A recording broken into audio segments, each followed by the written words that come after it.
Ok les gars, aujourd'hui ça va être une vraie vidéo. Ça va être encore une fois une vraie vidéo. Nouvelle vidéo réaction. Et cette fois-ci elle est intéressante. 55 ans, célibataire et sans enfant. Et ça c'est une femme. Et vous allez voir pourquoi sa situation est intéressante. Car on pourrait me dire non c'est normal qu'il y a des célibataires à cet âge-là. Mais elle, c'est par rapport à des choix bien précis. Très précis. Et moi je préfère vous le dire.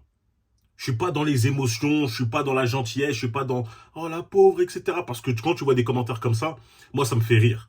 Moi je vais vous analyser pourquoi je ne suis pas un mec qui va prendre pitié, qui va avoir pitié d'elle. Donc on va pas tergiverser, vous me connaissez comme d'habitude, on attaque la vidéo dès le départ. Figurez-vous qu'ils me l'ont jamais dit. J'aurais bien voulu l'entendre une fois dans ma vie. Puis maintenant j'ai 55 ans et j'ai peur que plus personne ne me le dise jamais. Donc directement, première phrase, à 55 ans, aucun homme avec qui j'ai passé du temps dans ma vie ne m'a dit je t'aime. Aucun homme dans toute sa vie ne lui a dit je t'aime. C'est quoi? C'est un mot qui est banni chez nous. Les hommes ont du mal à dire je t'aime. C'est absolument faux. C'est faux. La plupart des mecs, lorsqu'ils sont en couple, lorsqu'ils sont bien, forcément, ça arrive. Ça fait pas de toi un bêta si tu dis je t'aime à ta femme. Absolument pas, ou à ta copine. Mais elle, ça nous en dit extrêmement long sur sa personnalité et sur sa personne. Ça veut dire qu'en 55 ans de vie sur Terre, elle a toujours choisi le même type d'homme. Le même type d'homme qui, lui, ne va jamais lui dire « je t'aime ». Et pourquoi un homme ne dira jamais « je t'aime » à sa femme? C'est pas parce qu'il est émotionnellement indisponible. Non. C'est parce qu'il ne te considère pas. C'est parce que pour toi, tu n'es pas, on va dire, qualifié pour être sa copine. Tu n'es pas qualifié pour être beaucoup plus. Sans doute de l'amusement. Vous allez passer du temps ensemble, certes. Aller au resto, peut-être faire des activités, faire je sais pas quoi, etc. Mais dans sa tête, lui, c'est clair. Tu n'es que passagère. Et elle a toujours été attirée par ce même type d'homme. Ça veut dire qu'elle ne s'est jamais dit qu'au bout d'un moment, tiens, c'est quand même bizarre là, c'est le sixième mec avec qui je suis, un sixième je suis gentil, c'est le sixième mec avec qui je suis et ils me disent toujours pas je t'aime. Hein, peut-être que je devrais changer mon petit dôme, le type d'homme qui m'attire. Peut-être que je devrais essayer de viser un peu moins. Non, absolument pas. Ce genre de femme-là, elle veut garder leur standard. Qu'importe, le standard qu'elle avait à 20 piges, elle veut le garder lorsqu'elle avait 30 ans, lorsqu'elle avait 35 ans, lorsqu'elle avait 40, lorsqu'elle avait 50. Résultat quoi? T'es célibataire et tout ce que t'as connu dans ta vie, c'est des mecs qui ne te respectaient pas plus que ça. Même pas assez pour te dire je t'aime. C'est comme si je suis rien. Je suis trop vieille. En plus, je suis rien dans cette société. Je laisserai rien derrière moi. J'ai pas pondu. J'ai même pas réussi à pondre. C'est horrible de dire ça comme ça. Hein. Je le sais, je provoque un peu. Hey, comme on vous dit là, le cliché des femmes qui, elles, toujours visent le top du top, qu'importe leur âge, elles vont toujours viser le super, un top 1%, le haut de gamme. Qu'elles vont finir avec des chats, avec 4-5 chats, là on a la preuve en image. C'est juste l'incarnation vivante de tout ce qu'on dit, de toutes ces femmes qui sont frustrées, qui ne veulent toujours, qui pensent toujours au pays des rêves, qui sont dans Alice au pays des rêves, à dire que elles vont avoir un homme par le prince charmant, parfait, qui va venir pour elles et qui va s'adapter à elles.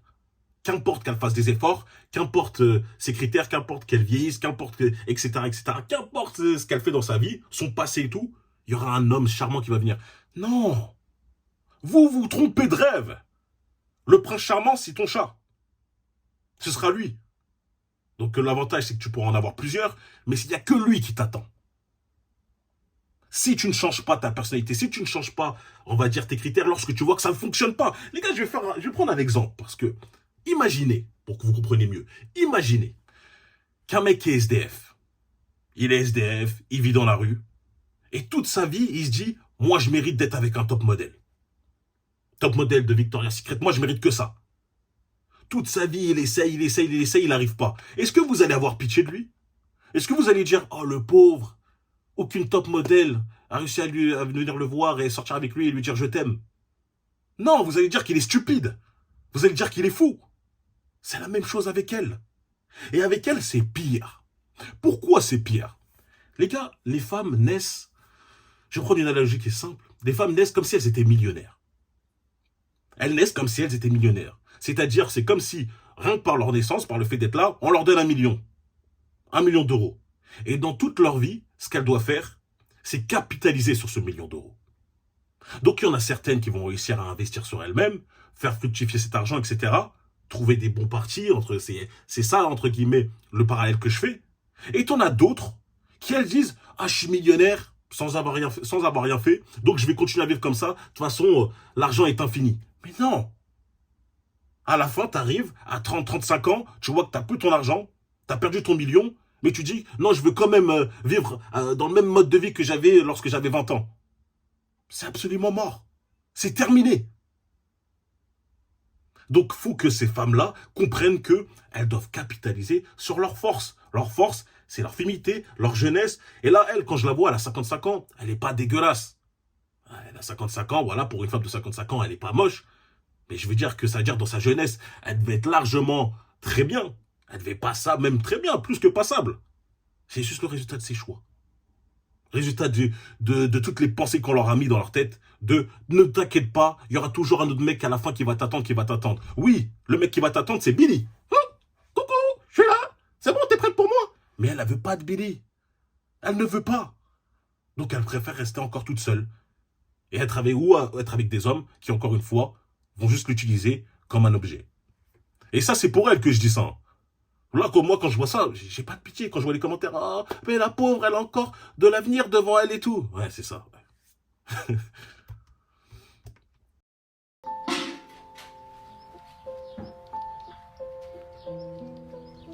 Que disent vos amis de votre situation actuelle? Ils savent plus quoi dire. Certains même m'ont dit que j'étais lourde. Parce que j'avais toujours des problèmes, toujours les mêmes. Depuis longtemps, je suis plus invitée par des couples. Je suis pas intégrée à des activités de couple. Parce que je dérange, parce que j'ai pas les mêmes choses à dire, j'ai pas les mêmes centres d'intérêt, croit-il. Et ça, c'est très dur. Et ça, c'est très fort ce qu'elle dit. Parce que vous allez voir énormément de femmes qui là sont à 30, 35 ans célibataires et elles vont tous te dire la même chose. Ouais, moi je veux tel type d'homme et si jamais j'arrive pas à avoir tel type d'homme, je m'en fiche, je serai célibataire à vie, c'est pas grave, je peux très bien vivre toute seule en étant indépendante, j'aurai mes copines, etc. Mais ce qu'elles comprennent pas, ces femmes-là, c'est qu'à partir d'un certain âge, comme là, 40 ans, 50 ans, la plupart de ces copines vont être cassées. Elles vont avoir leur propre famille. Est-ce qu'elles pensent que ces femmes-là vont compter plus que leurs enfants? Est-ce qu'elles pensent que ces femmes-là vont vouloir avoir une femme qui est célibataire autour d'elles, autour de leur mari? Les femmes vont être très territoriales à partir d'un moment. Elles vont essayer de chasser ces femmes qui sont des potentiels dangers pour elles. Donc le délire de « ouais, j'aurai mes amis, j'aurai ma petite vie extravertie, etc. On pourra sortir, vous vous trompez de rêve. » Comme elle a dit, elle a même pas réussi à pondre. Tu sais ce que ça veut dire ça, ne pas réussir à pondre, ne pas réussir à avoir des enfants? Ça veut dire que là, à 55 piges, elle n'a aucune personne qui lui accorde de l'importance. Aucune personne ne va lui accorder de l'importance. À la limite, peut-être sa mère, mais sa mère, elle a quel âge? Mais c'est fini. Il n'y a personne qui va t'attendre lorsque tu rentres chez toi. Il n'y a personne qui compte sur toi. Il n'y a personne qui va prendre tes nouvelles, de tes nouvelles. Il n'y a personne qui va vouloir prendre soin de toi. Tu es seul. Seul. Et c'est toi-même qui as choisi ça. C'est pas on t'a mis la corde au cou. C'est pas on t'a menacé, etc. C'est tes choix. Et elle, c'est l'incarnation de beaucoup de femmes d'aujourd'hui. C'est l'incarnation de l'avenir de beaucoup de femmes d'aujourd'hui. Car très bien, tu peux avoir des critères qui sont très élevés lorsque tu, on va dire, les mérites. Lorsque tu as quelque chose pour, on va dire, soutenir tes critères. Forcément. Mais lorsque tu as juste ton ego, et que ton ego n'est même pas soutenu par ton physique, tes actions, etc., c'est juste des rêves, c'est juste du flanc. Et bien sûr, croyez-moi, ça c'est la malédiction des femmes. C'est que qu'importe comment t'es, il y a quand même des hommes qui vont venir te briser le dos. Je sais qu'il y a des gens, ils n'aiment pas quand je dis briser le dos, mais moi je le dis quand même. Te briser le dos. Et par conséquent, des fois, tu peux penser que tu es plus importante que tu ne l'es, mais non. Ça va être juste des mecs qui vont faire comme eux, passer, pas te dire je t'aime, faire leurs affaires, et à la fin partir et te laisser toute seule. Donc voilà, pour moi, cette vidéo, elle est très très simple. C'est l'avenir de toutes ces femmes qui se pense indépendante, féministe à mort, etc. Elle, même si elle n'a pas l'impression d'être féministe, je me fais pas avoir. Hein. Hein, la petite voix, toute gentille, etc. Tu vas me dire qu'il n'y a pas un homme bien qui est venu te voir? Il n'y a pas un homme qui est bien, qui a vu comment t'étais, genre belle, t'as l'air douce, t'as l'air posée, etc. Et qui s'est dit, vas-y, j'ai envie de créer quelque chose avec toi. Ils t'ont tous fui. Ils t'ont tous fui. Non, moi je vois au-delà de l'apparence. Et je vois la manière de penser, de réfléchir.